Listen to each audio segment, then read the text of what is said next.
My stepdaughter secretly poured something into my drink at the family Christmas dinner thinking I didn't see it. She said, "Take this, my lovely dad. You deserve all the best." I smiled and said to her, "Thank you, my daughter," and swapped it with hers secretly. What happened next shocked everyone. I will tell you how everything unfolded. First, let me quickly thank you for your continuous support. This means a lot to us. If you enjoy the stories we share, kindly subscribe to this channel. It will be great if you can leave a comment on which city you are watching from. We might just give you a shout out in our next story. Today's special shout out goes to Tom Hartson from New York. We are glad you enjoy our stories. Now let's go deeper into the story. The first time I met Marissa, she was 10 years old and glaring at me like I'd stolen her favorite toy. Her mother, Linda, had warned me that she was a little reserved around new people, but this was more than shyness. It was defiance dressed up in lace. I had just started dating Linda, a soft-spoken woman I met at a charity gala, both of us mourning different losses. I had lost my wife 2 years earlier to breast cancer, and Linda had been divorced for nearly 5.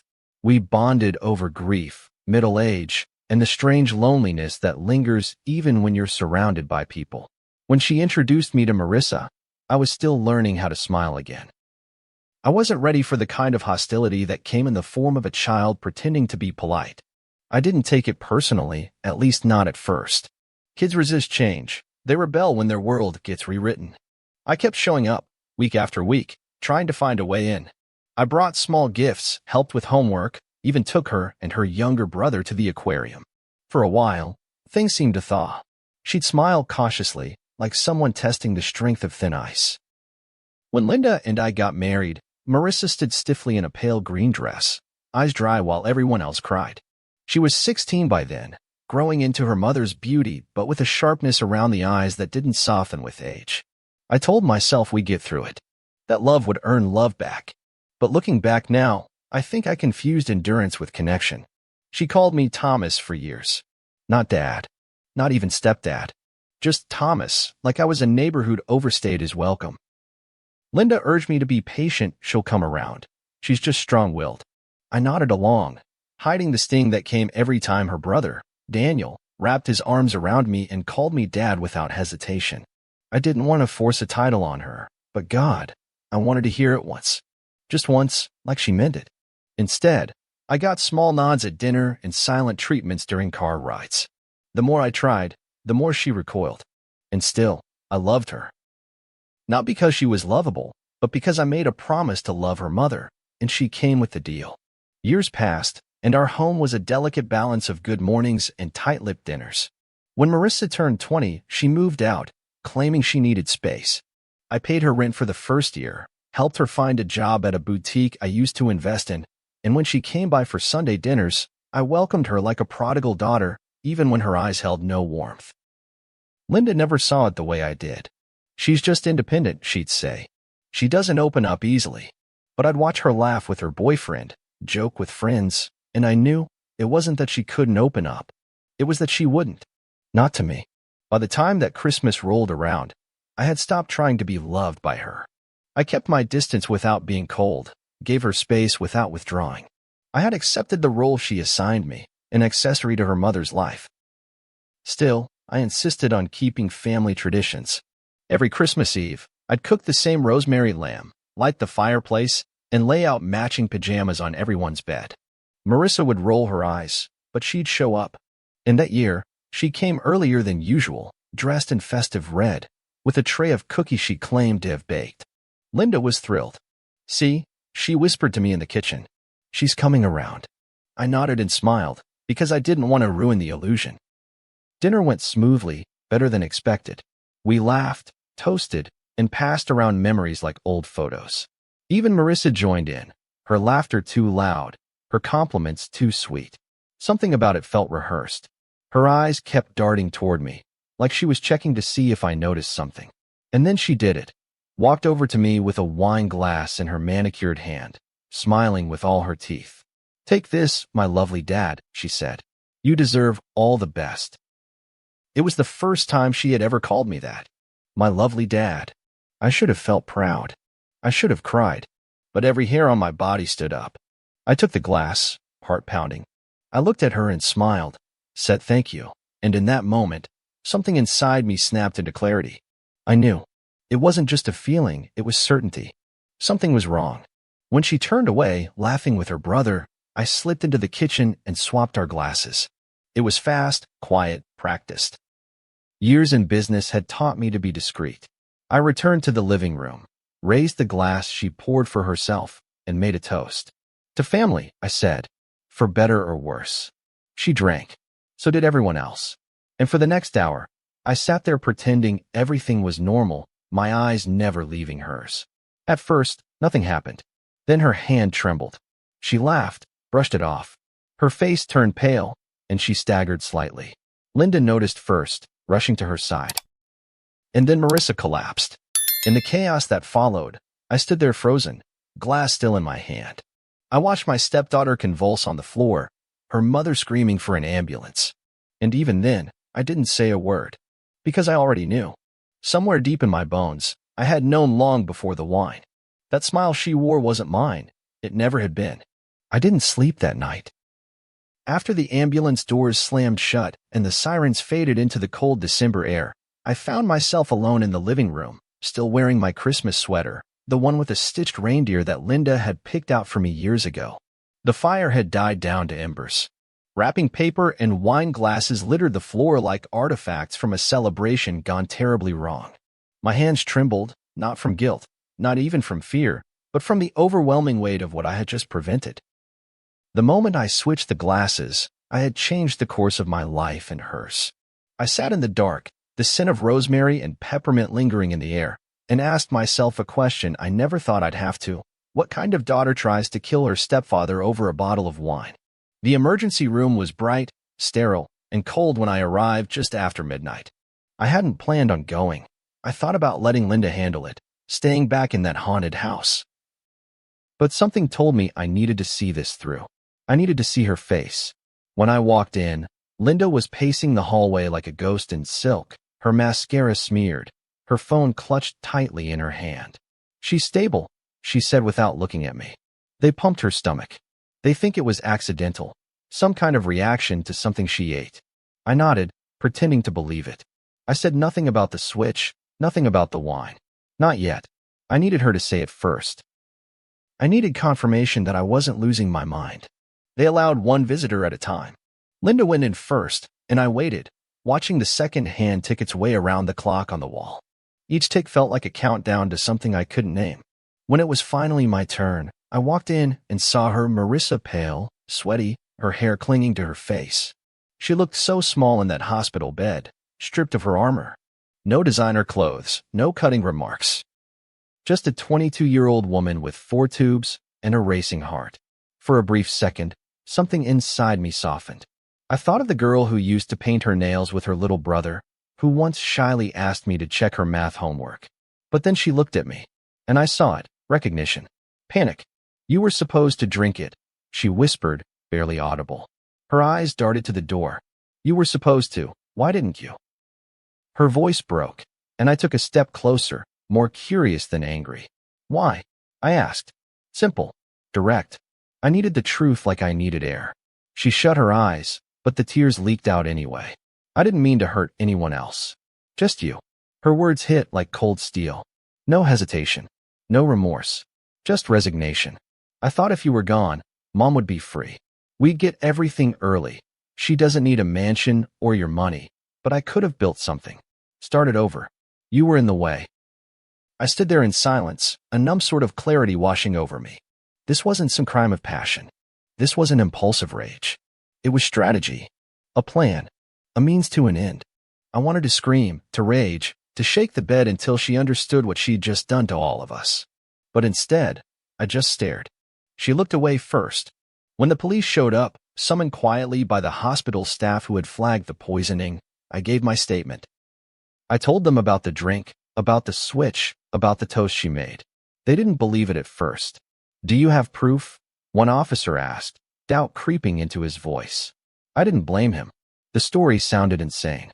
But Marissa confirmed it. Not all at once. She broke slowly, over hours, under the weight of questions and flashing badges. Eventually, she confessed. I wanted him dead, she told the officer. It was supposed to look like a heart attack. Something slow, something natural. Linda overheard the confession from the waiting room. I saw her crumble in real time. Her knees gave way, and she collapsed into a plastic chair, sobbing into her hands. She didn't speak to me after that. Not a word. She followed Marissa as they wheeled her away, as if clinging to denial like a life raft.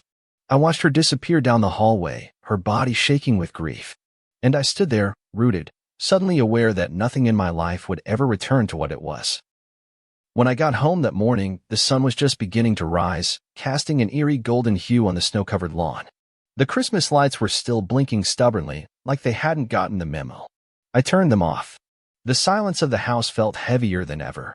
I poured myself a cup of coffee and sat at the kitchen table, the very same place where she had handed me the glass. I played it over in my head, again and again, her smile, her tone, the way her fingers brushed mine. It wasn't kindness. It was calculation.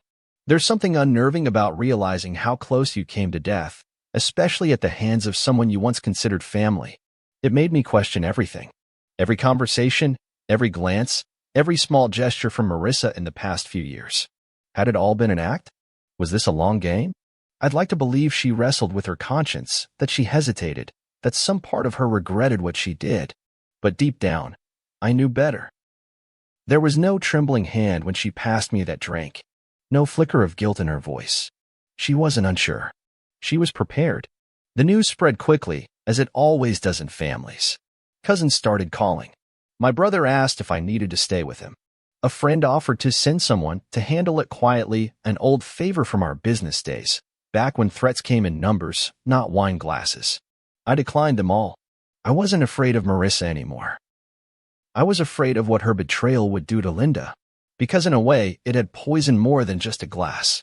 It had poisoned our marriage, our home, our foundation. And the scariest part was, I had no idea how to clean it up. Hospitals have a strange way of shrinking people.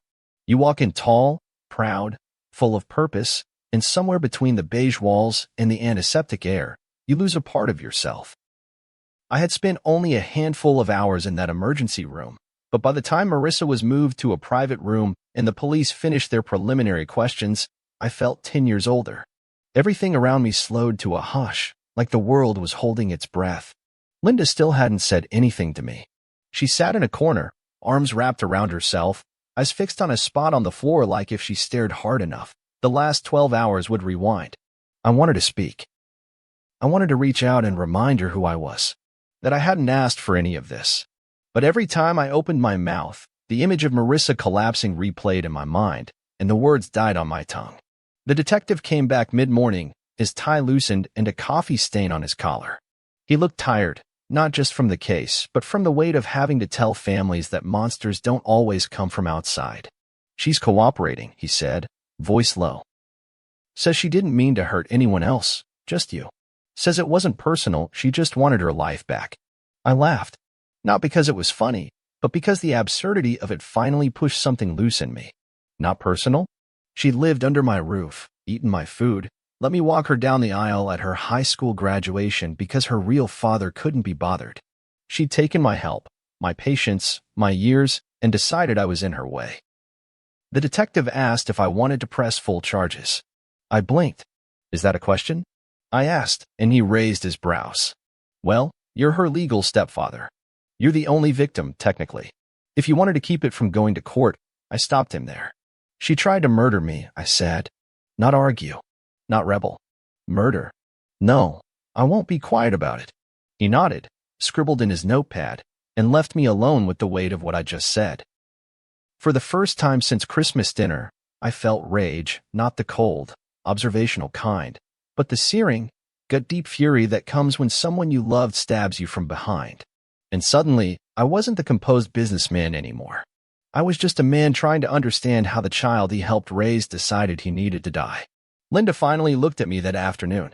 Not just a glance, but really looked at me.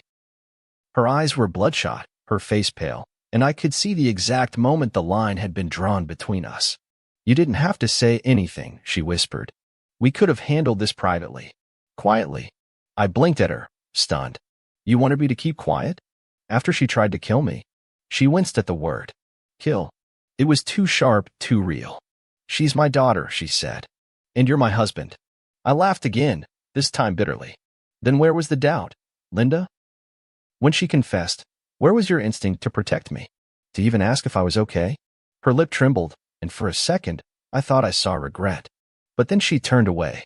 You'll never understand, she said softly. You don't have children of your own. Blood matters. The words sliced through me. It wasn't just an insult. It was a verdict. After years of raising her kids, paying for their education, sitting through school plays and dentist appointments, I was still an outsider. Still not quite family. I nodded slowly. You're right, I said. I don't have biological children. I just treated yours like they were mine. My mistake. She didn't follow me when I left the hospital. Didn't call. Didn't text. I drove home alone, my hands numb on the steering wheel. Every house on our street still had decorations up, twinkling lights, wreaths, inflatable snowmen smiling like nothing had happened. The neighborhood looked the same, but I didn't. Something had fractured inside me, and I didn't know if it would ever fully mend. I stepped into the house, still littered with remnants of Christmas, empty gift boxes, a wilted centerpiece, the faint smell of cinnamon candles. I couldn't bring myself to clean it. I needed to see it for what it was, the last scene of a life I no longer trusted. I spent the next few days in a fog. Friends called, some in disbelief, others offering sympathy. A few whispered what I knew they'd always thought. That Marissa had always been a little cold, a little calculating. Pretty girl, but dead eyes, one friend said. I didn't argue. I just listened. Each conversation chipped away at my grief and replaced it with clarity.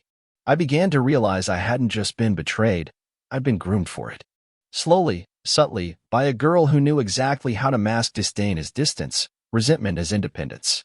The news went public soon after. A local paper picked it up, a short piece, barely more than a paragraph.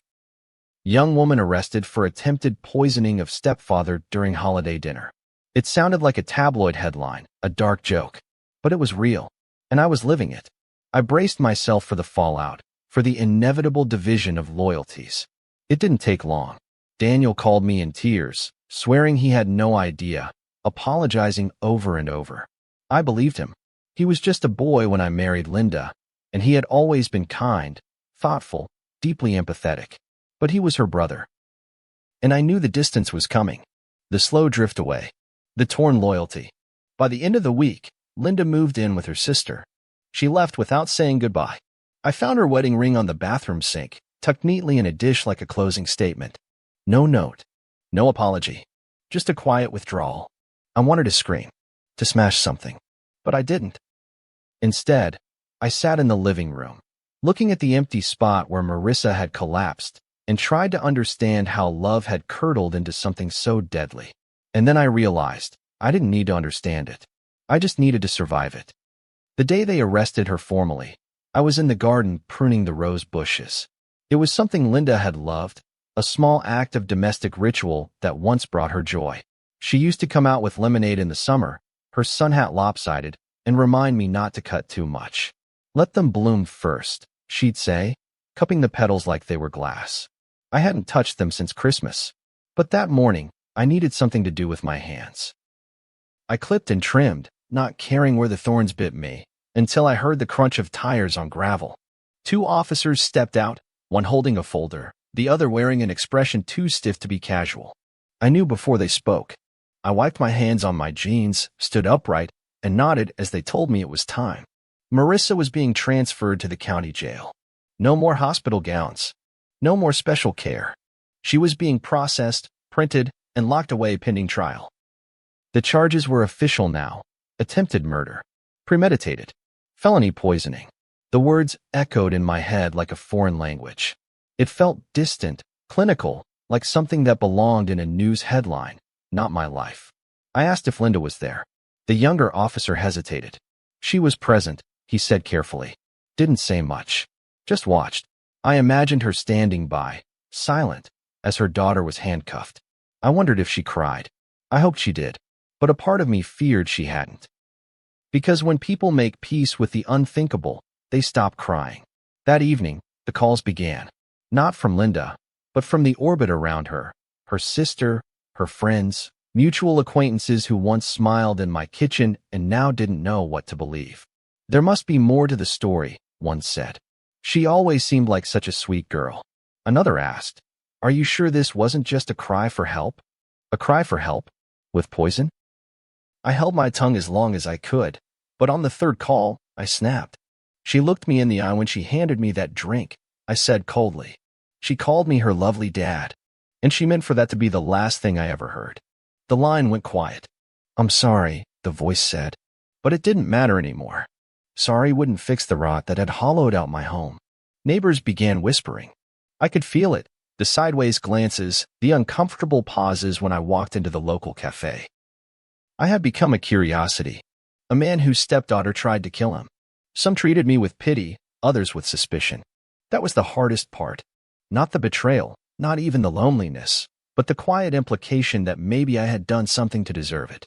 That maybe I'd provoked her, mistreated her, become some unspoken villain behind closed doors.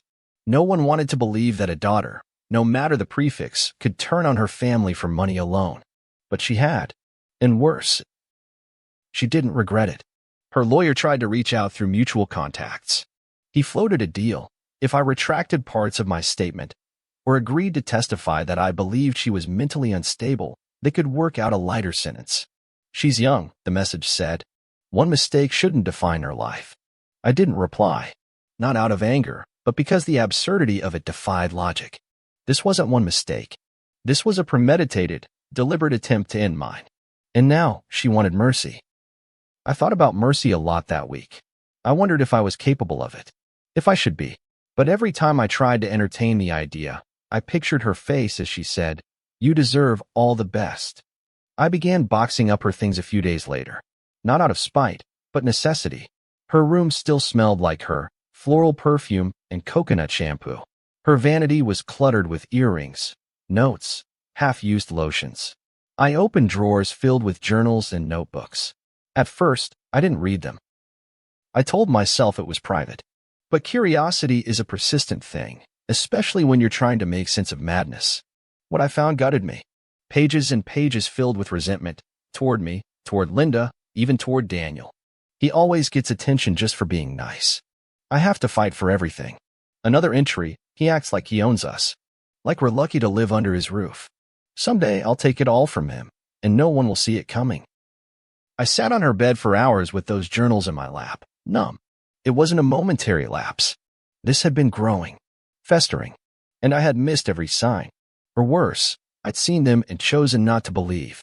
Linda used to say Marissa was just misunderstood. I had bought into that narrative because it was easier than facing the truth that this girl had learned to hide her hatred in plain sight. And I, like a fool, had funded it. After the arrest, Linda finally called. It was late. Close to midnight. Her voice was tight, distant. I didn't know what to say, she whispered.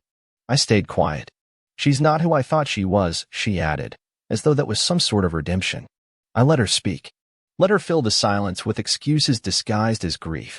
Then I asked her the only thing that mattered. If she hadn't gotten sick, would you have ever known? She didn't answer. She hung up instead. And I sat there, listening to the dial tone, knowing that silence had finally given me the truth she couldn't say out loud. The house didn't feel like mine anymore. It felt like a set piece from a play that ended in tragedy. I started locking the doors at night, not out of fear, but because something in me had changed. Trust had curdled into suspicion. Love had become something I no longer recognized. I slept in the guest room, unable to stay in the bed Linda and I once shared. The smell of her shampoo on the pillows made me ache. But it wasn't just about missing her. It was mourning the life I thought we had. Because in the end, it wasn't just Marissa who betrayed me. It was all of them. Some mornings, I would forget. Just for a second, between dream and waking, I'd roll over expecting Linda to be beside me, tangled in sheets, her hair spilling across the pillow like ink and water. And then it would hit me. The silence, the weight of the empty house, the ache that bloomed in my chest before I'd even opened my eyes. The house had become a mausoleum of intention. Every room held memories now weaponized by hindsight. The framed family photo on the mantel mocked me. Marissa was in the middle, smiling, lips closed, eyes glinting. I used to think it was pride. Now I saw it for what it really was, calculation. I hadn't touched that photo in weeks. But one morning, I picked it up, stared at our faces until they blurred, and then hurled it against the fireplace. The glass shattered in a spray of tiny knives, each piece a reflection of something I'd once trusted. The frame cracked, and the photo bent in the corner. Still, I didn't stop. I stepped over the shards and didn't bother to sweep them up. It felt appropriate, fragments scattered across the hearth where we'd once toasted to family, to love, to lies. The arrest had changed everything, but it was the aftermath that gutted me. It wasn't just that Marissa had tried to kill me. It was the realization that her hatred had been a slow poison I'd swallowed for years without noticing. And now that I had, it lingered in everything. Her absence was a presence, loud and haunting. Linda's silence was worse. She still hadn't come back, though she sent a lawyer to discuss property lines and temporary separation logistics. The words sounded sterile, legal, like we were dividing assets, not lives. I signed what needed signing, gave her the space she claimed to need. But inside, I was rotting. I'd spent years building that home. Not just the walls or the decor, but the idea of it. A place where we'd eat together, celebrate together, survive together. I used to believe in that kind of safety. That you could choose love and build a family from scratch. That effort mattered. That showing up counted for something. But all it took was one act, one glass of wine laced with something sinister, to unravel the illusion. Now every room felt tainted. The kitchen, where I'd taught Daniel how to make pancakes. The den, where Linda and I slow danced during our first Christmas. Even the staircase creaked differently now, as if the house itself had lost its trust in me. Daniel came by once. Just once. He stood on the porch, his hands shoved deep into his coat pockets, eyes darting behind me like he expected ghosts to follow. She said it wasn't about you, he muttered. That it was about survival. I didn't answer. There was nothing to say. I miss you, he added, almost as an afterthought. And I could tell he meant it. But he was stuck in the middle, trying to hold the frayed ends of his family together without losing himself. I pulled him into a hug, tight and wordless, and when he left, I didn't watch him walk away. I couldn't bear to see another person choose distance. At night, I replayed the dinner. Every detail. The way Marissa's earrings caught the light. The inflection in her voice when she said, "Lovely Dad." The clink of glasses. The way my instincts surged just in time. It wasn't paranoia, it had been survival. And for that, I felt both proud and ashamed. Proud that I'd trusted my gut. Ashamed that I'd needed to. I'd lived with that girl for over a decade. Paid for her braces, her car, her first apartment. I'd sat with her through breakups, cheered at her college acceptance. And none of it had mattered.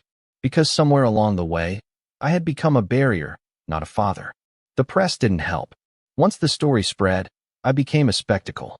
Reporters called. Photos of me appeared in headlines I never asked for.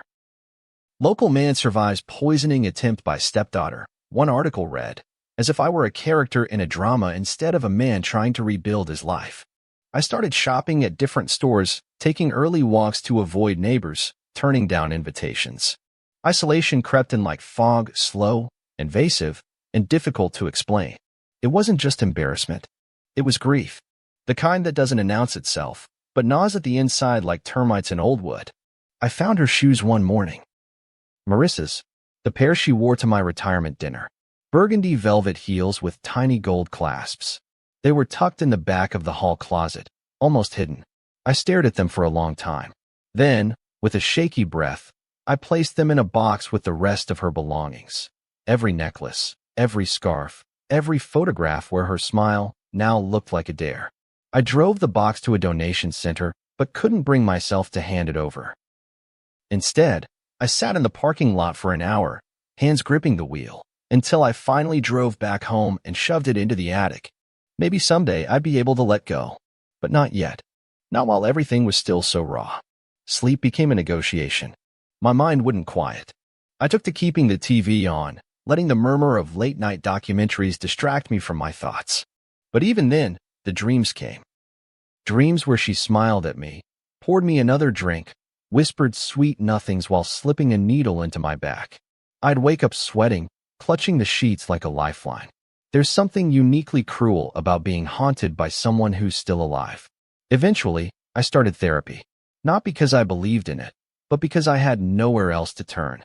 I sat across from a woman named Jenna, who looked too young to understand any of this. But she listened. And slowly, word by word, I began to bleed out the poison. I told her everything about the house, the wine, the silence, the way Linda chose absence over alliance. And Jenna, bless her, never interrupted. Just nodded and wrote and said things like, "You didn't deserve this, and it's okay to grieve what you thought was real." It was in that room, with its gray couch and tissue box always within reach, that I finally admitted the truth. Not just that Marissa had betrayed me, but that I had betrayed myself. I had ignored instincts, dismissed red flags, and poured love into a cup that would never be full. And now, I was left with the bitter dregs. I walked out of that session lighter, not healed, but no longer drowning. And for the first time in weeks, I looked in the mirror and didn't see a victim. I saw a man who had survived being shattered and was still standing. The next Christmas came like an echo, familiar yet hollow, a ghost of what used to be. The house still wore its festive coat. The wreath on the front door, the garland spiraling down the banister, the ornaments I didn't have the heart to leave in storage. I told myself I decorated out of habit, that tradition could still hold weight even when the people it was built around were gone. But the truth was simpler. I needed to prove to myself that I hadn't lost everything. That joy, even artificial joy, still had a place here. So I hung the stockings, all 4 of them. Mine, Linda's, Daniel's, and yes, even Marissa's. I didn't know if it was strength or weakness, but I left hers up because taking it down felt too final. And yet, it hung there like a relic of a war I didn't start. The night before Christmas, I made the same dinner I always did. Rosemary lamb, garlic potatoes, honeyed carrots. I moved through the motions like muscle memory, chopping and searing, the smells rising into the air like incense. The table was set for 1, but I laid out 2 place settings. 1 for me, 1 for whoever I used to be. Somewhere in the middle of the second glass of wine, I raised my glass to the empty chair across from me and whispered, "To family." The words stuck in my throat. My eyes stung. I toasted anyway, because rituals, even when broken, still carry meaning. It had been nearly a year since she was arrested. The trial had come and gone. 3 weeks of evidence, testimonies, cold-eyed jurors who barely blinked when they read the verdict. Guilty on all counts. The sentence was 12 years, with parole possible after 8. I was told I could give a victim impact statement, but I declined. I figured I'd already said everything that mattered the night she handed me the poison drink. Some truths don't need a courtroom. They just need time. Linda never came back. Not really. She visited once after the trial, just to pick up the last of her things. We spoke like acquaintances, cordial, brief, careful not to touch the past too directly. She looked thinner, paler, her voice quieter. I asked her how Daniel was. She said he was finishing his degree and staying out of everything. I asked if she'd heard from Marissa. She nodded once. She writes. I didn't ask what the letters said. I didn't want to know.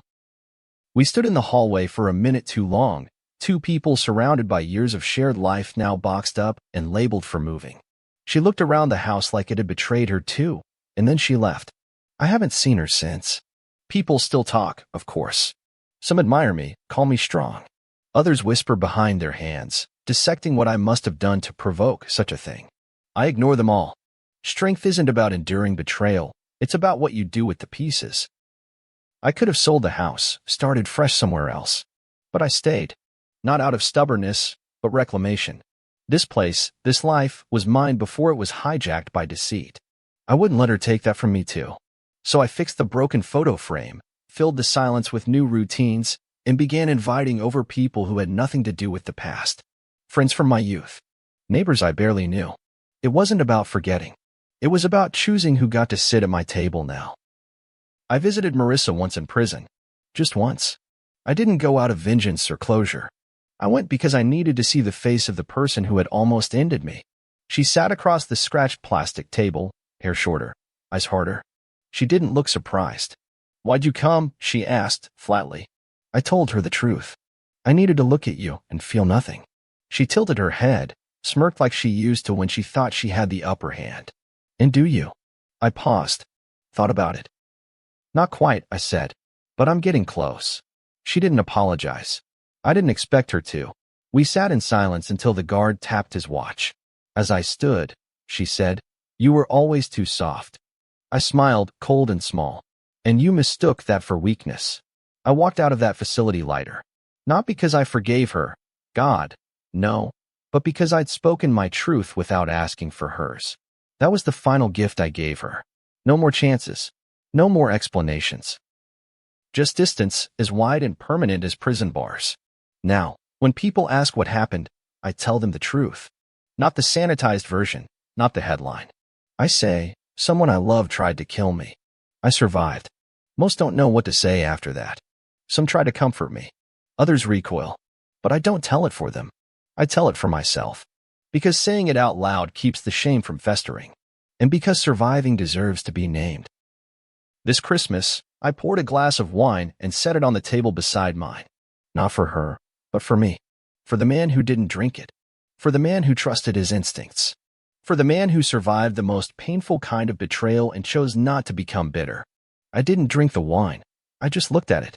Held it steady. And in the quiet, I whispered again, to family.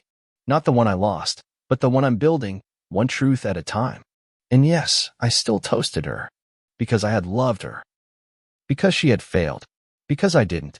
If this story moved you, challenged you, or made you reflect on your own boundaries and family ties, don't forget to like, comment, and subscribe for more powerful narratives that dive deep into real-life drama and emotional truth.